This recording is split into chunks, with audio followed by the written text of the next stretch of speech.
Le régime kétogène, c'est du bullshit marketing et ça peut être potentiellement dangereux pour ta santé. Dès l'instant que tu veux perdre de poids, on voit fleurir de partout les conseils autour de l'alimentation kétogène.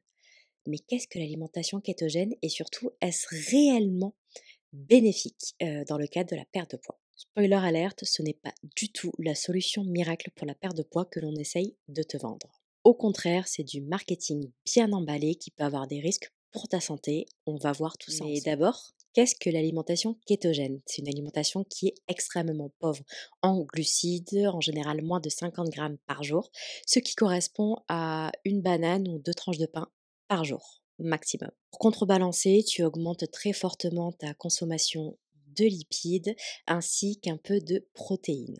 En gros, 70 à 80% de tes apports caloriques vont venir de la consommation de lipides.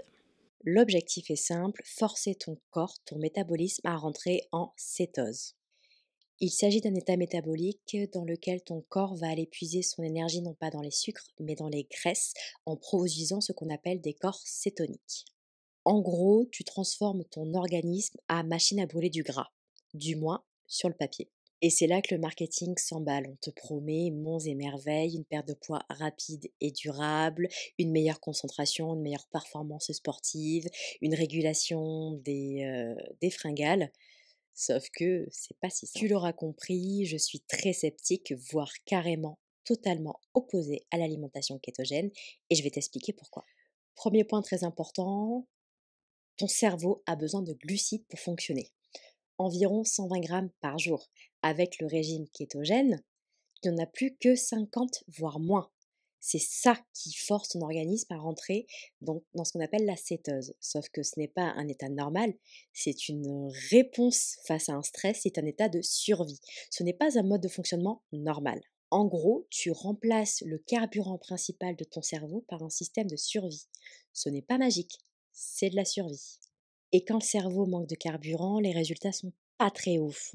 Fatigue mentale, manque de concentration, humeur en dents de scie, franchement, bof bof. Le deuxième point important à retenir, c'est que le régime kétogène est un régime médical détourné. À la base, il a été créé pour les enfants épileptiques résistants aux traitements médicamenteux. Donc je le répète, le régime kétogène a été créé à la base à des fins médicales pour les enfants épileptiques, pas pour monsieur et madame tout le monde pour perdre du poids.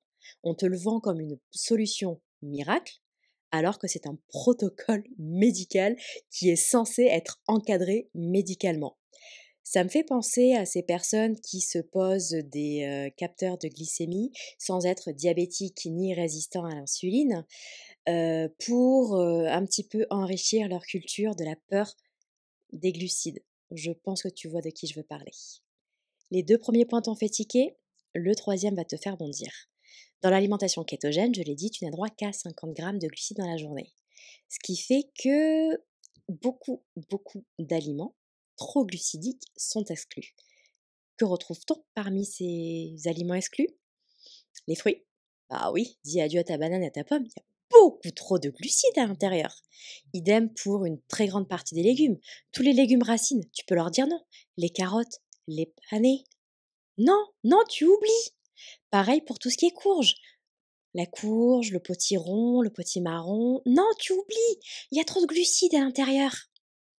Pareil pour les légumineuses, pareil pour les céréales. En fait, avec l'alimentation kétogène, tu exclus une très grande partie d'aliments qui sont très très bons pour toi, qui contiennent énormément de vitamines, de minéraux et de fibres alimentaires qui sont essentiels pour la santé.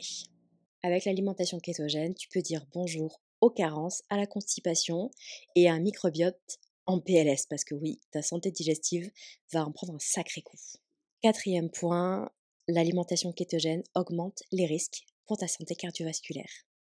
Et oui, vu que tu exclus totalement les glucides de ton alimentation, tu vas surconsommer des graisses animales, donc des fromages, du beurre, des viandes grasses, pour pouvoir atteindre ton quota de lipides et de protéines dans la journée. Puis même juste ton quota calorique dans la journée pour ne pas être affamé. Et qui dit augmentation de ta consommation de graisse, dit augmentation de ton cholestérol et des risques cardiovasculaires, surtout quand tu n'as pas les fibres alimentaires qui vont bien pour compenser. Bah oui, t'as pas le droit de manger des carottes. Parce que oui, pour éviter d'avoir un cholestérol qui monte en flèche, il est important d'avoir autant dans ton assiette des glucides, des lipides, des protéines, mais surtout suffisamment de fibres alimentaires. Les fibres alimentaires, c'est pas juste pour aller facilement aux toilettes, hein. C'est vraiment pour ta santé cardiovasculaire en général. Et la perte de poids dans tout ça? Parce que oui, clairement, l'alimentation kétogène est vendue comme la solution miracle pour perdre du poids.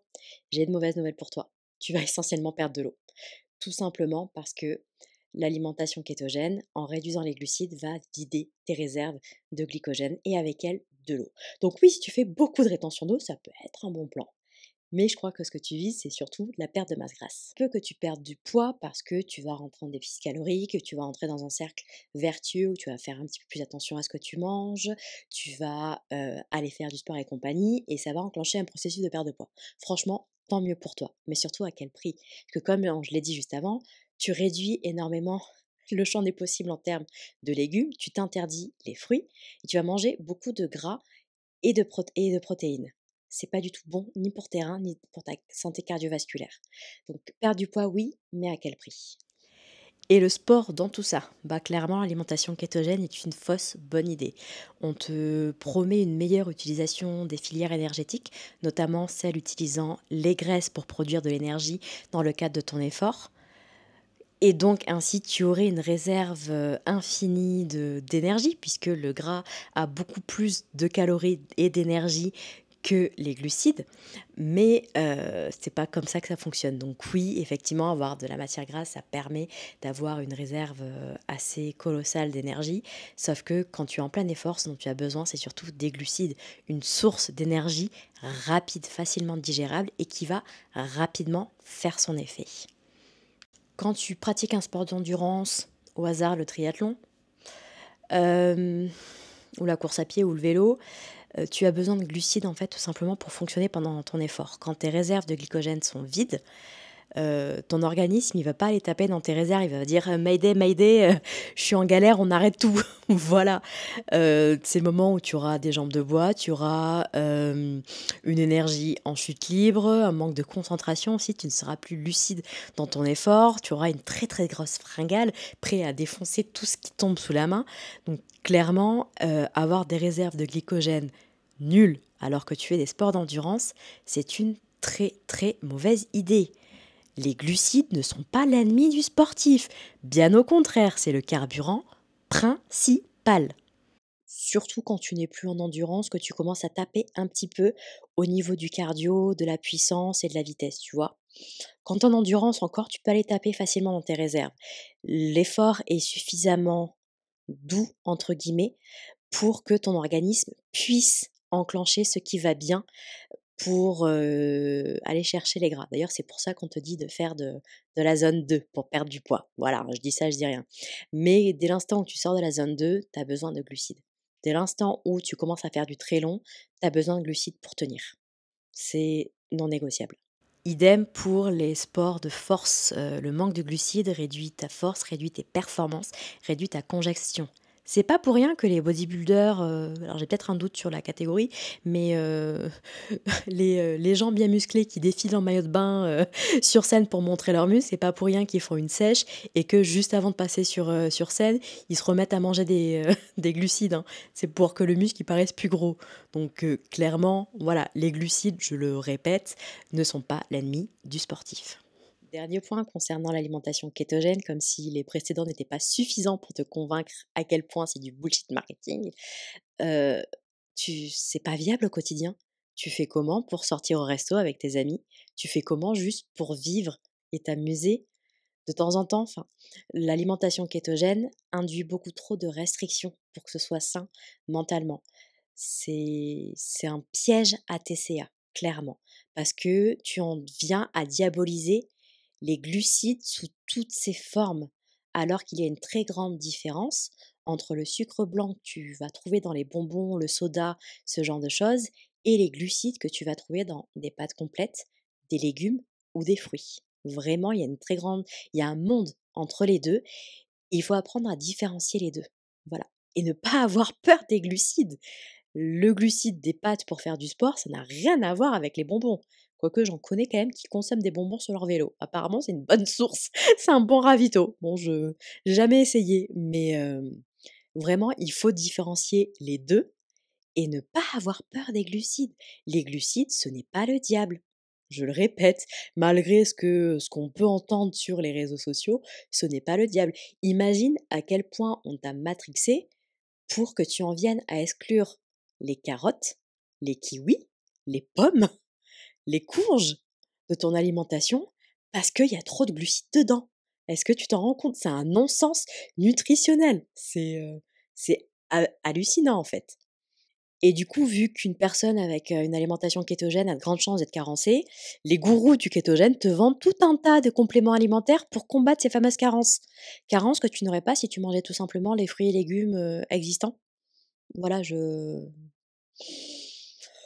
pense, voilà, c'est pas de la santé, c'est pas de la nutrition, hein, c'est vraiment du marketing qu'on te vend. Bref, tout ça pour dire que malgré tout ce que tu peux entendre sur les réseaux entre l'alimentation kétogène et l'autre gourou du glucose, non, les glucides, ce n'est pas le diable, ce n'est pas l'ennemi numéro un à abattre. Comme je disais juste avant, il y a une grande différence à faire entre les sucres raffinés que tu vas trouver dans les bonbons, les sodas, les plats industriels, ce genre de trucs, et les glucides bruts complexes que tu vas retrouver dans les céréales, les légumineuses, les fruits et les légumes. Voilà, tu as besoin de ces glucides-là, de cette deuxième catégorie de glucides. Alors oui, tu peux faire attention au total de calories issues des glucides que tu vas consommer dans la journée. Il est normal que tu fasses attention à voilà. Tout ça pour dire que non, les glucides ne sont pas ton ennemi. Au contraire, c'est ton carburant principal, aussi bien pour le cerveau que pour l'organisme en général. Il est ultra important de faire la différence entre les sucres raffinés que tu vas retrouver dans les bonbons, dans le sucre blanc, dans les sodas, dans l'alcool, dans ce genre de choses, et les glucides bruts complexes que tu vas retrouver dans les légumineuses, les céréales, les fruits et les légumes. C'est un non-sens que de bannir certains légumes parce que trop glucidiques. Voilà. Que tu fasses attention à tes apports, voilà, à la répartition de tes macronutriments dans la journée, en faisant attention à ne pas consommer trop de glucides, c'est une chose. Que tu fasses attention à leur qualité. Voilà, que tu privilégies, comme je l'ai dit, les sucres complexes, enfin les glucides complexes, les pâtes complètes, les pommes de terre, les patates douces, les légumineuses, les céréales, voilà, plutôt que leur équivalent blanc, entre guillemets, les pâtes blanches, le pain, ce genre de choses, c'est une chose. Que tu fasses attention à la manière dont tu les consommes, histoire de ne pas les consommer seuls pour éviter les pics de glycémie, c'est une chose. Et au contraire, c'est ce que moi je fais, puisque résistante à l'insuline, je fais extrêmement attention à mes quantités de glucides, à leur qualité et avec quoi je les mange. Je ne mange jamais de glucides tout seul. Ils sont toujours accompagnés d'une source soit de lipides, soit de protéines, soit de fibres alimentaires, soit les trois. Voilà, typiquement, je ne mange plus de fruits seuls. Ils sont toujours accompagnés d'un yaourt ou d'une poignée d'amandes. C'est une chose que de faire attention, voilà, comme je disais, à ces glucides. C'en est une autre que de les bannir totalement et de faire la chasse à tous les glucides et de ne plus manger certains légumes parce que trop glucidiques. C'est un non-sens. Je crois que je vais le répéter, je ne sais pas combien de fois dans la vidéo, mais c'est un non-sens scientifique, nutritionnel. Voilà, enfin c'est non. Refuser de manger des carottes parce qu'il y a trop de glucides. Mais on en est où là? On en est où? Et surtout qu'en plus les carottes, c'est l'un des légumes les moins chers que tu peux trouver. Non, mais non, tu vas pas bannir les légumes. Enfin, non, non, c'est un non-sens.